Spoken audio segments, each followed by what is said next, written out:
40ನೇ ವಾರ್ಡಲ್ಲಿ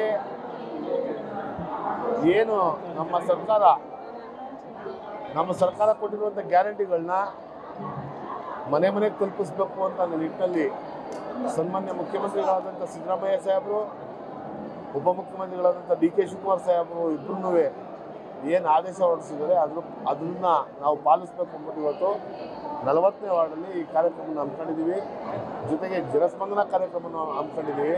ಈ ಭಾಗದಲ್ಲಿ ಏನು ಸಮಸ್ಯೆ ಐತೆ ಅದನ್ನು ಸ್ಥಳದಲ್ಲೇ ಪರಿಹಾರ ಮಾಡಬೇಕು ಅಂತ ನಿಟ್ಟಿನಲ್ಲಿ ನಾವು ಪ್ರಯತ್ನ ಮಾಡ್ತಾ ಇದ್ದೀವಿ. ಎಲ್ಲ ಸುಗಮವಾಗಿ ಆಯ್ತೈತೆ. ಹೆಚ್ಚಿನ ಸಂಖ್ಯೆಯಲ್ಲಿ ಅಕ್ಕಿ ಕಾರ್ಡು ಮತ್ತು ಕಾರ್ಡು ವ್ಯತ್ಯಾಸಗಳಾಗಿರೋದ್ರಿಂದ APL BPL ವ್ಯತ್ಯಾಸ ಆಗಿರೋದ್ರಿಂದ ಮತ್ತು ಗೃಹಲಕ್ಷ್ಮಿ 2,000 ರೂಪಾಯಿ ಸುಮಾರು ಜನಕ್ಕೆ KYC ಮಾಡಿಸ್ಕೊಳ್ದೇ ಇರೋದ್ರಿಂದ ಬರದೇ ಇರೋದ್ರಿಂದ ಅಂಥವ್ರಿಗೆಲ್ರಿಗೂ ಇವತ್ತು ನಾವು ಇಲ್ಲೇ ಪರಿಹಾರ ಕೊಡಿಸುವಂಥ ಕೆಲಸನ ಮಾಡ್ತಾಯಿದ್ದೀವಿ. ಇವತ್ತು ನಾವು ಅದನ್ನೆಲ್ಲವನ್ನು ಬಗೆಹರಿಸ್ತೀವಿ. ನಾವು ಎಲ್ರಿಗೂ 2,000 ರೂಪಾಯಿ ಸಿಗುವಂಥ ಕೆಲಸನ ಪ್ರಾಮಾಣಿಕತೆಯಿಂದ ನಮ್ಮ ಅಧಿಕಾರಿಗಳು ನಾವೆಲ್ಲ ಸೇರಿ ಮಾಡ್ತೀವಿ. ಈ ವಾರ್ಡಲ್ಲಿ ಇರೋರು ಬಹುತೇಕರೆಲ್ಲರೂ ಬಡವರೇ ಸರ್. ಸೊ ಅವರು ಎಲ್ಲ ಫಾರ್ಮ್ಗಳು ಫಿಲ್ಅಪ್ ಮಾಡಿದ್ರು, ಎಲ್ಲ ಹಾಕಿದ್ರು ಸಹ ಅವ್ರಿಗೆ ಮಾಹಿತಿನೇ ಸಿಗ್ತಾ ಇಲ್ಲ. ಯಾಕೆ ತಲುಪ್ತಾ ಇಲ್ಲ? ಅಲ್ಲಿ ಏನು ಪ್ರಾಬ್ಲಮ್ ಐತೆ ಅಂತಂದರೆ KYC ಎಂಟ್ರಿ ಮಾಡಿಸ್ಬೇಕು. ಅದನ್ನು ಮಾಡಿಸೋದ್ರಲ್ಲಿ ಅವರು ವಿಫಲರಾಗವ್ರೆ. ಅದಕ್ಕೇ ಈಗ ನಮ್ಮ ಮೈಸೂರು ನಗರದಲ್ಲಿ ಹೆಚ್ಚು ಕಡಿಮೆ ನನ್ನ ಕಾನ್ಸ್ಟಿಟ್ಯೂನ್ಸಿಲಿ 3,000 ಜನಕ್ಕೆ ಇನ್ನೂ ಯಾರು ಅರ್ಹರಿದ್ದಾರೆ ಅಂಥವರಲ್ಲಿ 3,000 ಜನಕ್ಕೆ ಚಾಮರಾಜನಗರ ವಿಧಾನಸಭಾ ಕ್ಷೇತ್ರದಲ್ಲಿ ಇನ್ನೂ ಈ ಗೃಹಲಕ್ಷ್ಮಿ ಯೋಜನೆ ಅವ್ರಿಗೆ ಸಿಗ್ತಾ ಇಲ್ಲ. ಅದನ್ನು ಆ 3,000 ಜನಕ್ಕೂ ಸಿಗುವಂಥ ವ್ಯವಸ್ಥೆ ಆಗಬೇಕು ಅಂದ್ಬಿಟ್ಟೇ ನಾನು ಇವತ್ತು ಬಂದು ಈ ಕಾರ್ಯಕ್ರಮ ನಂಬ್ಕೊಂಡಿರೋದು ಮತ್ತು ಮಾಡ್ತಾ ಇರೋದು. ಎಲ್ರಿಗೂ ಸಿಗುವಂಥದ್ರಲ್ಲಿ ನಾವು ಪ್ರಾಮಾಣಿಕ ಪ್ರಯತ್ನ ಮಾಡ್ತೀವಿ. ಇವತ್ತು ನೋಡಿದ್ರೆ ನೀವು ಇಲ್ಲೇ ಪರಿಹಾರ ಕೊಡುವಂಥ ವ್ಯವಸ್ಥೆ ಮಾಡಬೇಕು ಅಂತ ಹೊರಟಿದ್ದೀರಿ.